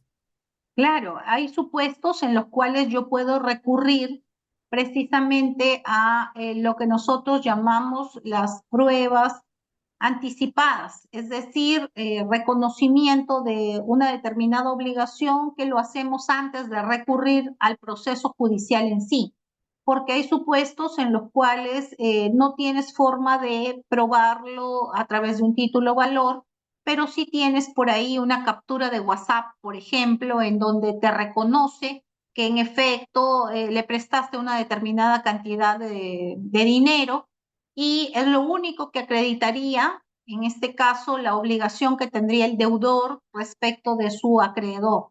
Entonces, ¿qué puedes hacer? Recurrir al juzgado de paz letrado con el propósito de que éste realice un reconocimiento de esa obligación y en la eventualidad de que ésta lo reconozca, una vez que se expide el acta correspondiente por parte del juez de paz letrado, recién puedes iniciar el proceso judicial para efecto de demandar esta obligación de dar suma de dinero, ¿no? En los supuestos en los cuales no se cuenta con el título, sí cabe la posibilidad de realizar este trámite previo para poder tener el reconocimiento respecto de ese documento que en su momento debió solicitarse y no se hizo, ¿no? O sea, no es que está perdido ese dinero, sino que sí se puede ejercitar la acción, pero va a demandar un poco más de tiempo que si tuviera el título valor, ¿no? Muchas gracias, doctora. Nos dice Juan Peláez. Doctora, ¿podría dar un ejemplo de pago por compensación? Gracias. Claro, lo que pasa es que lo normal es que cuando exista un determinado pago, tú lo hagas con un determinado medio, ¿no? Entonces, pero hay supuestos en los que las personas pueden hacerlo a través de diversas formas que no necesariamente están dadas por una suma líquida, sino por otros medios y otro de esos medios de pago es la compensación, ¿no? Entonces, en ese supuesto el deudor ve la forma como sustituye esa obligación, esa suma líquida, y lo puede hacer por otro medio que es distinto a la entrega de dinero en sí, ¿no? Muchas gracias, doctora. Nos dice Peter. Doctora, buenas noches. Un gusto saludarla. En el caso de la municipalidad no paga la obligación de dar suma de dinero a pesar que haya un mandato por apercibimiento. ¿Cuál es el procedimiento para cobrar? Gracias. Claro, lo que pasa es que dependiendo si una municipalidad, no sé, tendría que determinarse si es que se trata de un servicio profesional que has prestado o se trata de algún tipo de obligación que como deudor estabas obligado, vamos a suponer el pago de impuesto predial, arbitrios, etcétera. Tendríamos que ver primero en qué supuesto de hecho nos encontramos, ¿no? Pero vamos a suponer que estamos ante el pago de una prestación de un servicio y que la municipalidad no cumple con pagar. Evidentemente, tú tienes que primero tener algún documento que sustente esa falta de pago por parte de la municipalidad para que recién puedas recurrir agotado el procedimiento administrativo, porque recuerden que no podemos recurrir directamente al Poder Judicial, tenemos que agotar las vías previas antes de acudir al Poder Judicial con el propósito de que se pueda requerir el cumplimiento a la municipalidad y pueda cumplir con esa prestación, ¿no? Pero tendríamos que ubicarnos bien en el supuesto de hecho, pues, ¿no? Muchas gracias, doctora. Nos dice Jorge Luis. Doctora, buenas noches. Gracias por la ponencia. Mi pregunta es, ¿cuáles son los elementos de la obligación y cuál es el objeto de la obligación? Gracias. Tenemos a los elementos de toda obligación, son los sujetos, el objeto, la prestación, ¿no? Eso forma parte de las obligaciones. Como les indiqué, si no tenemos sujetos, es decir, un acreedor, un deudor, no tenemos un vínculo jurídico, no tenemos una prestación, no puedo hablar yo de obligaciones. Es algo consustancial a las obligaciones, esos elementos. Muchas gracias, doctora. Nos dice Marla. Buenas noches, doctora. Un contrato simple por un préstamo dinerario se puede considerar como una fuente legal. ¿Y hasta cuándo se puede exigir la obligación del pago de dinero? Es decir, ¿hay un plazo? Gracias. Lo que pasa es que cuando hablamos de una fuente legal es porque nace del mandato de la ley. Pero si hablamos de un contrato de obligación de dar suma de dinero, ya no es un mandato legal, es convencional porque ha surgido del acuerdo de las partes. Las obligaciones de dar suma de dinero en nuestra legislación pueden ser exigidas hasta un periodo de 10 años.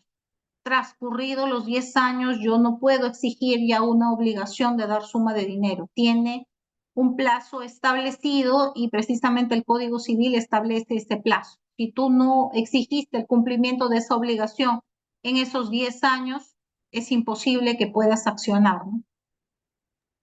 Muchas gracias, doctora. Daniel nos dice, Daniel Maldonado, excelente exposición. Marcos, magnífica conferencia. Muchas gracias, doctora. Dios la bendiga abundantemente, ahora y siempre. Y nos está saludando, creo que estás en Cuba, estimado Marcos. Me haces llegar tu mensaje. Estimado Manuel, nos dice, doctora, buenas noches. Ante el incumplimiento de pago por parte de un abogado por un acuerdo verbal, ¿se puede plantear una demanda de dar suma de dinero? Muchas gracias. Claro, lo que pasa es que, como les indiqué anteriormente, si no tenemos un documento que establezca o que contenga la obligación, va a ser un poco más dificultoso poder lograr la acreditación de la misma, pero ello no quiere decir que sea imposible, porque recuerden ustedes que ya la jurisprudencia nos está introduciendo nuevas formas de poder probar los hechos a través, por ejemplo, de los mensajes de WhatsApp, ¿no? Podemos nosotros probar determinadas obligaciones. Entonces, ello nos lleva a tener que recurrir a este trámite que indiqué ya precedentemente, recurrir para el reconocimiento de la deuda. Previamente, en un juzgado de paz letrado, se realiza en un procedimiento muy sencillo donde comparece precisamente la persona a la cual se señala como deudora y comparece también la acreedora. El juez indica el motivo de la diligencia y una vez que las partes se encuentran informadas sobre este contenido de la diligencia, precisamente el juez le pone a la vista a la persona que resultaría siendo la deudora si en efecto esta persona reconoce tener una obligación con otra y si reconoce el contenido, por ejemplo, y firma de un documento en la eventualidad que hubiera, o reconoce el contenido de una comunicación en WhatsApp, entonces esa acta que levanta ese juez de paz letrado va a suplir a ese título valor que en su momento no fue firmado para el establecer la existencia de la obligación. Entonces, sí tenemos formas de probar que alguien nos debe para efecto de poder recurrir al órgano jurisdiccional y exigir el cumplimiento de la obligación. Muchas gracias, doctora. A ver si tenemos otra pregunta. Fátima Alba. Buenas noches, doctora. Una consulta. En caso de una deuda impaga, ¿puede proceder un embargo? Muchas gracias. Claro que sí. Los embargos no solo se dan dentro de un proceso, los embargos también pueden darse fuera de un proceso. Por ejemplo, no has demandado todavía la obligación de dar suma de dinero, pero puedes presentar a través de una medida cautelar fuera de proceso el embargo de una suma de dinero que puede ser respecto de su remuneración. Tengan en cuenta que nuestra legislación establece un monto sobre el cual puede ser objeto de embargo, ¿no? Y también puedes, una vez que demandaste la obligación de dar suma de dinero, presentar una medida cautelar dentro del proceso, que sería lo ideal para evitar el tema de los gastos de costas y costos. Es mucho mejor hacerlo dentro del proceso. Inclusive las tasas judiciales son de menor cuantía porque las fuera de proceso son más elevadas y ya estando dentro del proceso puedes pedir una medida cautelar, ¿no? Recuerden ustedes que las medidas cautelares buscan asegurar precisamente el cumplimiento de una obligación a futuro. Muchas gracias, doctora. Bueno, Marla nos dice, muy claras sus respuestas y gracias por su ponencia. Diana también, muchas gracias, doctora. Muchas gracias por su exposición, doctora. Y sí, doctora, muchas gracias. Estimados colegas, si no te has matriculado, ya sabes, la inversión solamente de este curso, 20 soles, tendré grabación y materiales de lectura. ¿Sí? Dejas tu número de celular en el chat. Seguimos. Nos dice Fátima, ya lo tenemos, a María del Carmen. Doctora, buenas noches. Si existe una denuncia por estafa, ¿se puede pedir la obligación de dar suma de dinero? ¿Por dónde empezaría? Presumo que dice, para hacer el proceso. Saludos desde Tacna. Gracias. Bien, lo que pasa es que no debemos confundir dos cosas. Uno es el proceso penal y otro es el proceso civil. Si nosotros estamos indicando que una persona habría incurrido en la presunta comisión de un delito de estafa, evidentemente tenemos que llevar el trámite por la vía penal para establecer su responsabilidad penal respecto de ese hecho ilícito de acuerdo a los alcances del 196 del Código Penal. Pero ¿qué pasa si es que nosotros consideramos que se trata de una obligación que se encuentra impaga? Tenemos que determinarlo ya en la vía civil. Ahora, hay situaciones en las cuales ya la jurisprudencia ha establecido que incluso, aun cuando no se establezca responsabilidad penal respecto de un determinado hecho ilícito, cabe la responsabilidad civil y se fija montos indemnizatorios por ello. ¿Qué pasaría en este supuesto que me comenta si es que en el plano penal se absuelve a la persona que se indica como estafadora, pero se le ha impuesto una reparación civil de 20.000 soles? Ya no cabría la posibilidad que pudiera acudir por una obligación de dar suma de dinero en la vía civil, porque no podemos ser beneficiarios en ambas vías respecto del mismo resarcimiento. Entonces, o te vas por la vía penal y exiges el resarcimiento como agraviada, o te vas por la vía civil y exiges el resarcimiento como parte de la creencia que se tiene en tu agravio, ¿no? Muchas gracias. Doctora Cristian Vega nos dice, tengo dos preguntas en sí, solamente es una pregunta nada más, estimado Cristian. ¿Existe la prescripción en dar suma de dinero? Gracias, doctora. Lo que pasa es que nosotros en el ordenamiento jurídico tenemos plazos para efecto de accionar. Entonces, si yo planteo una acción fuera del plazo que establece la normativa, que en este caso son 10 años, evidentemente yo no puedo demandar con posterioridad a ese plazo que me da la ley, ¿no? Entonces, la prescripción en sí, para los términos del derecho civil, así como la caducidad, importa que el transcurso del tiempo va a hacer generar ciertos beneficios para el deudor, pero también ciertos perjuicios para el acreedor, porque no podrá ser exigible en este caso esa obligación más allá de los 10 años.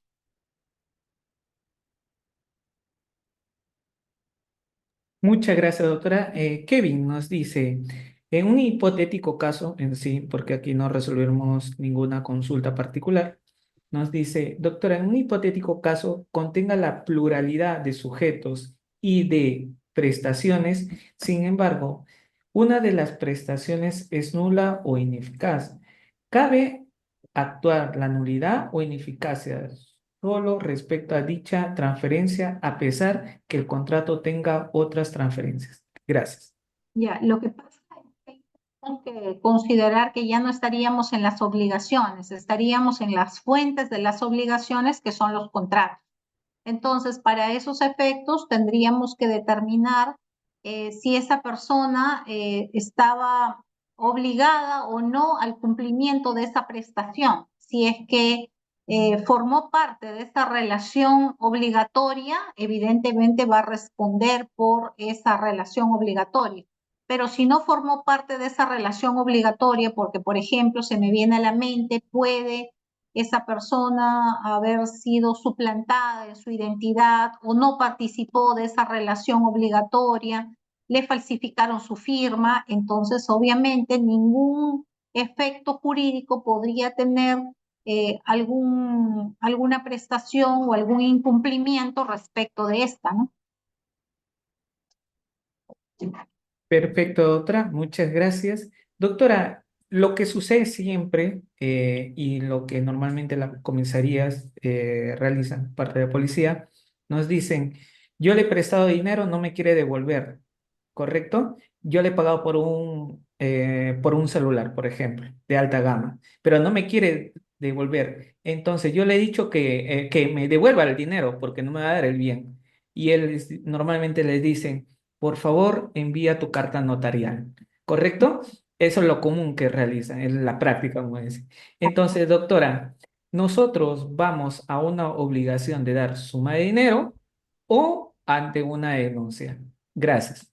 Claro, lo que pasa es que no debe confundirse lo que ya señalé. Si es que esto parte de una conducta ilícita, yo tengo que ir a la comisaría, porque la comisaría pues recibe las denuncias con motivo de los hechos ilícitos que se habrían realizado. Pero si esto parte de una relación obligacional entre dos personas en la cual una de ellas pidió un dinero y la otra incumplió, obviamente la comisaría no es el lugar idóneo para yo recurrir, porque el comisario ni el personal policial me va a solucionar ese incumplimiento. El mandar carta notarial no es algo idóneo en estos casos, porque la otra parte no está obligada a contestar una carta notarial. En nuestro ordenamiento jurídico no existe un dispositivo legal que señale que yo estoy obligada a contestar una carta notarial. Pero lo que sí nosotros podríamos hacer es generar una prueba de aquello que no tenemos, porque yo voy a la comisaría porque estoy desesperada, no tengo una prueba que determine que yo he prestado una determinada suma de dinero o que esta persona está obligada a entregarme 50 sillas o a entregarme 50 tamales, etcétera. Entonces, lo que nosotros debemos de siempre agenciarnos es del medio probatorio con el cual cumplamos con acreditar esa relación jurídica obligacional, porque recuerden la casación que ya les he mencionado, establece que no basta con que yo establezca que A debe a B, sino que tiene que probarse que en efecto esta persona se comprometió a honrar esta obligación. Si no hay esa forma como probarlo, miren, ha llegado hasta la Corte Suprema ese caso, entonces no le es exigible el cumplimiento de esa obligación. Entonces, para ello tenemos que agenciarnos de ese material probatorio. No tenemos un título valor, pero sí tenemos, por ejemplo, mensajes que se han podido realizar entre A o B en donde hay un reconocimiento de la deuda. ¿Qué podría hacer yo? Irme a un notario y decirle, señor notario, quiero que usted dé fe que en este número de teléfono existe esta conversación con esta persona del número de teléfono tal, en donde se reconoce que me debe, vamos a suponer, 5.000 soles. Entonces el notario hace una constatación del equipo móvil y dice, la fulanita de tal se acercó hasta el despacho notarial y certifico que en efecto el número de abonado tal, identificado con el nombre de Paulina Rubio, ha sido la que ha mandado el mensaje a horas tal indicando tal cosa. Entonces ya generamos el medio probatorio, porque no vamos a ir a un juez a pedirle que nos dé la razón cuando no tenemos forma de poder establecer que efectivamente esa relación obligacional ha existido y que hay un incumplimiento de una de las partes, ¿no? Entonces, por ahí podríamos encontrarle una salida en aquellos supuestos en donde no tenemos el documento que acredite la obligación del deudor respecto del acreedor. Muchas gracias, doctora. Nos dice uno de nuestros participantes y vemos que hay interacción, doctora, siempre que usted dicta, muchas gracias. Eso significa que nuestros participantes están atentos y también usted muy didáctica, doctora. Nos dice Julio César, ¿en qué consiste o qué significa el acreedor intimide al deudor en la mora ex personae? Gracias. Ya. Lo que pasa es que tenemos que tener en cuenta que cuando hay un incumplimiento que puede ser tardío, defectuoso, siempre el deudor va a incurrir en mora porque no ha cumplido la obligación en los tiempos o en los plazos que han sido establecidos. Entonces, cuando nosotros hablamos de mora, quiere decir de que ha transcurrido un tiempo sin que se cumpla la obligación y es necesario resarcir a la parte que se ha visto afectada en ese incumplimiento tardío, defectuoso, ¿no? Entonces, intimidar, según nuestro ordenamiento jurídico, es hacer que esta persona se vea obligada a pagar, ¿no? Eso quiere decir que lo compele, lo obliga, ¿no? Inclusive hasta nuestro código se encuentra desfasado. Recuerden ustedes que este código civil es de 1984. A la fecha han transcurrido casi 30 años, 31 años, y no ha sido actualizado. Entonces, emplea determinados tecnicismos que ya han quedado desfasados. Tal es así que dice que si no cumple con la obligación, podría, por medio de la violencia, ¿no?, exigir el cumplimiento de la obligación, o también señala, si no le satisface la prestación, podría destruir el bien. Imagínense en estos tiempos quién podría considerar que la silla no le gustó y que el acreedor podría romper la silla en 1000 pedazos delante del deudor. No podría considerarse como un acto de violencia, inclusive poder denunciar a esta persona. Entonces, hay situaciones que ya están desfasadas, que para su tiempo tal vez pudieron tener importancia, pero a la fecha ya tendrían que modificarse, ¿no?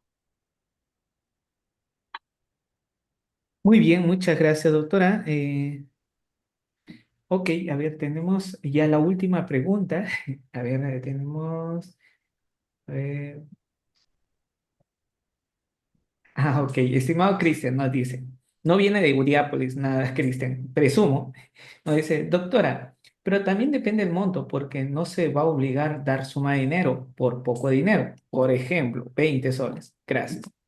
Ah, claro que sí. Lo que pasa es que tenemos que tener en cuenta también los montos. Ten en cuenta que para presentar una demanda te piden una tasa judicial, entonces sería ilógico que tú demandes una obligación de dar suma de dinero cuando la tasa judicial va a superar los 40 soles, o sea, es mucho más que lo que te deben, que es 20. Entonces, por eso es que, si ustedes se fijan, las obligaciones tienen una cuantía y dependiendo de la cuantía se establece la competencia de los jueces que van a tener a cargo el conocimiento de estas obligaciones de dar suma de dinero. Entonces, por eso es que la tabla de aranceles está en función al tipo de monto que se demanda. Y por eso es que no va a resultar conveniente que demande a alguien por un monto mayor al que realmente le debe, ¿no? Muy bien, doctora, no la podemos ver, doctora, pero ya en sí, para finalizar, muchas gracias, doctora, por su muy buena disertación. Justo ahorita nuestros participantes ya estamos por cerrar. Doctora, ¿por qué Sí. llevar, siendo que este diplomado está totalmente estructurado, además muy agradecidos por contar con su disertación, ¿por qué llevar un diplomado en Derecho Civil y Código Procesal Civil? Gracias. Considero indispensable que lo lleven todos los alumnos, los estudiantes, los mismos abogados, porque recuerden algo que es algo que yo siempre tengo presente. El que conoce el derecho civil puede conocer cualquiera de las ramas del derecho. El derecho civil involucra una cantidad de libros en la que se desarrollan una serie de relaciones jurídicas y estas relaciones jurídicas resultan siendo transversales en la mayoría de materias vinculadas al derecho, tanto en el derecho penal, en el derecho laboral, en el derecho comercial. Entonces, quien tiene conocimiento sobre el derecho civil va a poder afrontar cualquier tipo de rama del derecho para poder desenvolverse de manera óptima, ¿no? Entonces, por eso siempre es conveniente conocer todas estas ramas del derecho, en específico aquellas en las que nosotros generalmente interactuamos, para efecto de poder hacer una buena labor y procesal civil básico, porque si yo quiero ejecutar aquello que es propio del derecho civil, si no conozco el procedimiento que debo emplear para hacerlo, entonces estará incompleta la labor que yo voy a realizar, porque recuerden ustedes que el derecho procesal civil es un derecho adjetivo, es un instrumento que permite viabilizar precisamente la ejecución del derecho sustantivo, que es el derecho civil, ¿no?